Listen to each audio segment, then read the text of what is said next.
Hello, English lovers. Welcome to IIT. Today's our topic is All for Love by John Dryden. All for Love John Dryden का एक बहुत ही famous play है जिसकी story Shakespeare के Antony and Cleopatra से उठाई गई है।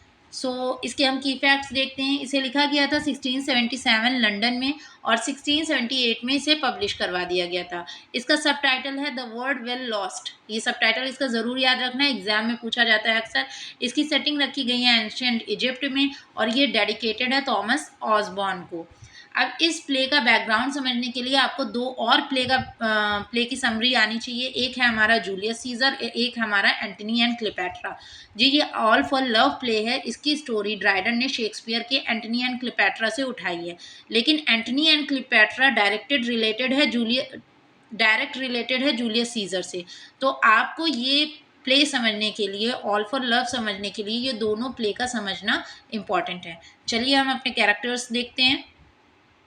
तो हमारा जो फर्स्ट कैरेक्टर है वो है एंटनी, जो कि इस स्टोरी का हीरो है। साथ ही साथ क्लियोपेट्रा जो कि हीरोइन है। ऑक्टेविया जो एंटनी की वाइफ है। ऑक्टेवियस जो एंटनी का साला है, मीन्स ऑक्टेविया का भाई है। ठीक है, तो ये एंटनी, ऑक्टेविया और ऑक्टेवियस, ये तीनों कैरेक्टर और साथ ही साथ क्लियोपेट्रा, ये चारों कैरेक्टर आपके कहाँ से हैं? ये चारों कैरेक्टर हैं आपके एंटनी एंड क्लियोपेट्रा के। ठीक, इसके अलावा एग्रिपिना और एंटोनिया, ये एंटनी और ऑक्टेविया की डॉटर्स हैं। ठीक है, इसके अलावा माइनर कैरेक्टर्स में सर्पियन और मायरिस नाम के दो पुजारी हैं, जहां से हमारी स्टोरी इन्हीं से स्टार्ट होती है। वेंटिडियस एंटनी का जनरल है, साथ ही साथ एक फ्रेंड भी है। एलेक्सा क्लियोपेट्रा का एक सर्वेंट है जो कि एक किन्नर है।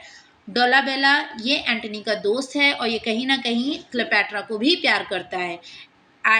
इरास और चर्मियन ये दोनों क्लियोपेट्रा की मेड सर्वेंट है और यही लास्ट में क्लियोपेट्रा को वो जहरीला सांप ला के देती हैं, जिससे कटवाकर क्लियोपेट्रा की डेथ होती है। अब शुरू करते हैं हमारी स्टोरी। तो इस प्ले की शुरुआत जो होती है वो दो पुजारियों, जो पुजारी मैंने बताया ना, सर्पियन और मायरिस, इनसे होती है, जो कि ये अंदाज़ा लगाते हैं कि इजिप्ट में कुछ बहुत ही भयानक होने वाला है, क्योंकि जो नील नदी का पानी है वो बाहर बह निकला है और साथ ही साथ अपने पीछे समुद्री राक्षसी जीवों को छोड़ गया है। और उन्हें अपने राज्य की चिंता इसलिए भी होती है कि अभी अभी एंटनी एंड क्लियोपेट्रा ये दोनों का ऑक्टेवियस के साथ एक युद्ध हुआ था।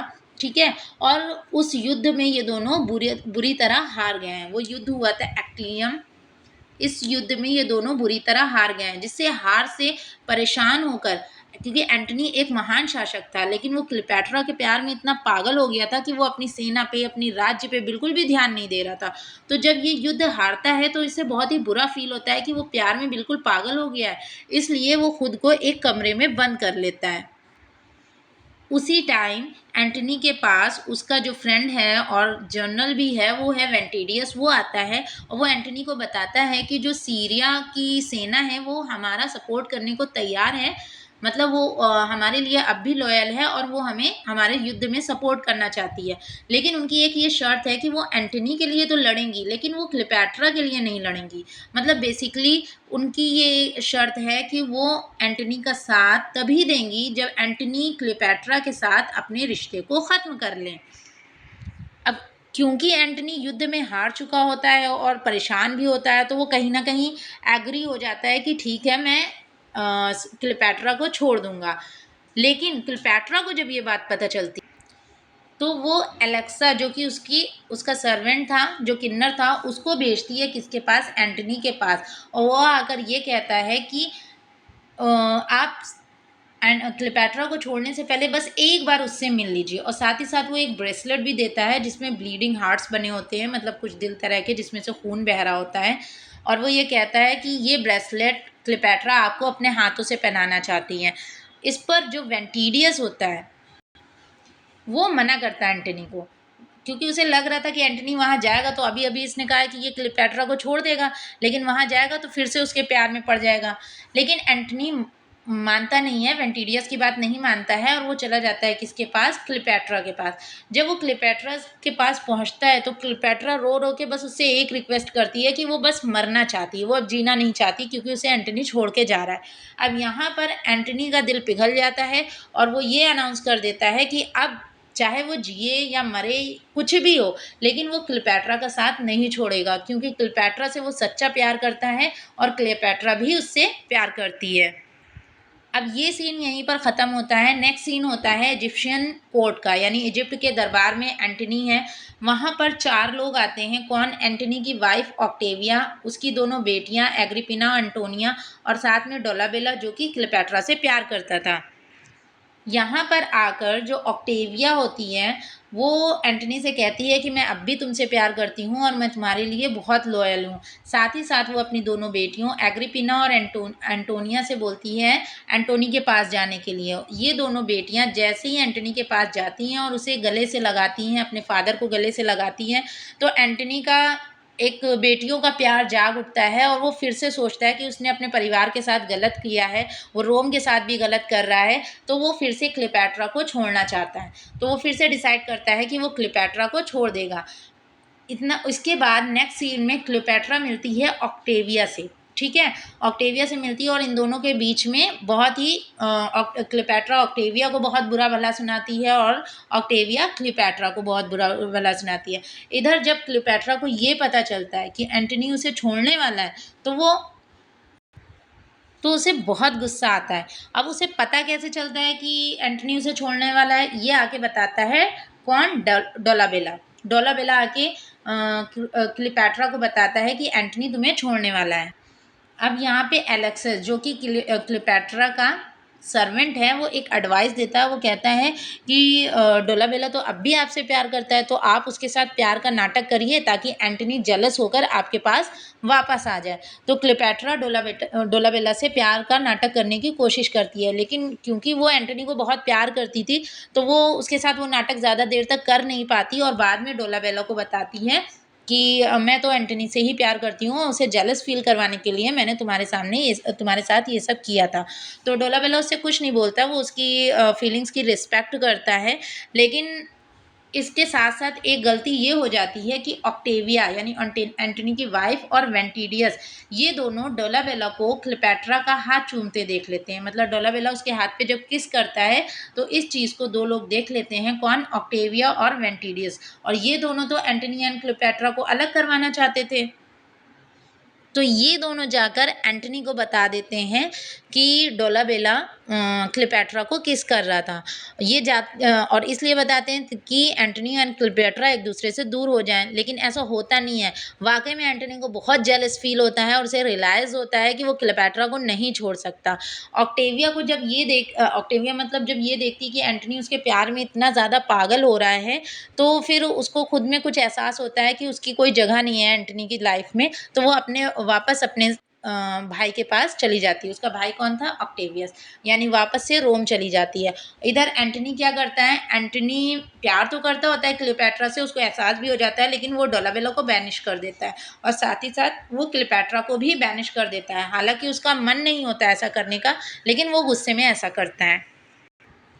अब ऑक्टेविया नहीं, क्लियोपेट्रा इस बात पे बहुत ज़्यादा पछताती है कि उसने उसे ऐसा नहीं करना चाहिए था। मतलब वो जो जेलस फ़ील करवाने के लिए कर रही थी, उसको इस बात का अफ़सोस होता है।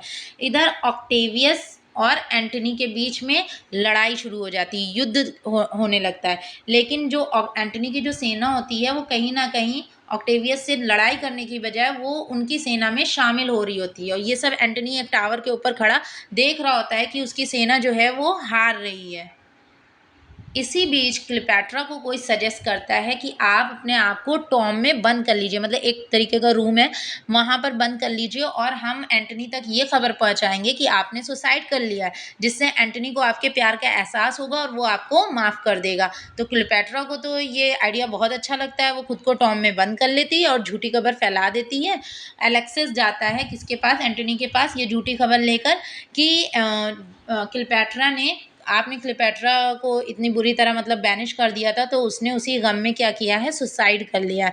जब एंटनी को ये बात पता चलती है, तो वो सब कुछ भूल जाता है और बिल्कुल पागल सा हो जाता है और वो वेंटिडियस से बोलता है कि मुझे मार डालो, अब मैं जीना नहीं चाहता। जब क्लियोपेट्रा नहीं रही, तो अब मेरे लिए इस दुनिया में कुछ नहीं है, मैं मरना चाहता हूँ।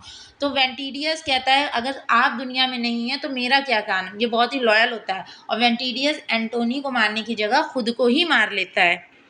अब एंटनी जब ये देखता है कि उसे कोई मारने वाला बचा ही नहीं है, तो वो खुद को तलवार मार लेता है और वो भी सुसाइड करने की कोशिश करता है। कोशिश इन द सेंस, क्योंकि वो तलवार जो होती है उससे वो तुरंत मरता नहीं है। इधर एलेक्स भागता हुआ जाता है किसके पास? क्लियोपैट्रा के पास, और वो जाके बताता है कि एंटनी ने खुद को मार लिया है। तो वहाँ से क्लियोपैट्रा दौड़ती हुई आती है किसके पास? एंटनी के पास। और जब क्लियोपैट्रा एंटनी के पास आती है तो इन दोनों के बीच में कुछ प्यार भरी बातें होती हैं। एंटनी उससे कहता है कि मरने के बाद ऊपर हम लोग मिलेंगे, और इसी तरह वो एंटनी क्लियोपैट्रा की बाहों में ही अपना दम तोड़ देता है।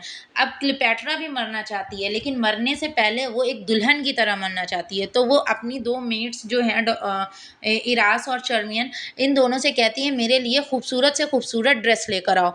मैं बहुत ही खूबसूरत दिखना चाहती हूँ और एंटनी की दुल्हन बन के मरना चाहती हूँ। और साथ ही साथ वो एक जहरीला सांप भी मंगवाती है जिससे कटवाकर वो खुद को मार लेती है। ठीक है? तो ये दोनों उसके लिए ड्रेस भी लेकर आती हैं और वो सांप भी लेकर आती हैं जिससे वो खुद को कटवा लेती है और मर जाती है। अब वो जो एंटनी की वाइफ बनकर मरती है, साथ ही साथ वो ये कहते हुए मरती है कि अब रोम का कोई भी कानून इस रिश्ते को तोड़ नहीं पाएगा, क्योंकि उसका रिश्ता तो अमर हो गया। और साथ ही साथ वो ऑक्टेवियस को ये भी चैलेंज करती है कि अब हमें अलग करके दिखाओ, क्योंकि ऑक्टेवियस पूरी कोशिश में था कि वो एंटनी और क्लियोपैट्रा को अलग कर सके, क्योंकि वो अपनी बहन को प्यार करता था ना। एंटनी जो था वो ऑक्टेविया का हस्बैंड था, तो बेसिकली होना तो एंटनी को ऑक्टेविया के पास था, लेकिन इन दोनों में बहुत ही सच्ची मोहब्बत थी। तो इस प्यार को ही ड्राइडन ने इस पूरे प्ले में दिखाया है। अब प्ले के एंड में एलेक्सा जो है इसको बेड़ियों में कैद करके लाया जाता है, तो वो इन दोनों को साथ में मरा हुआ देखकर इन दोनों के लिए दुआ करता है और साथ ही साथ कहता है कि ये दोनों कितने अच्छे लग रहे हैं। और यहीं पर हमारे प्ले का एंड हो जाता है। Thanks for watching.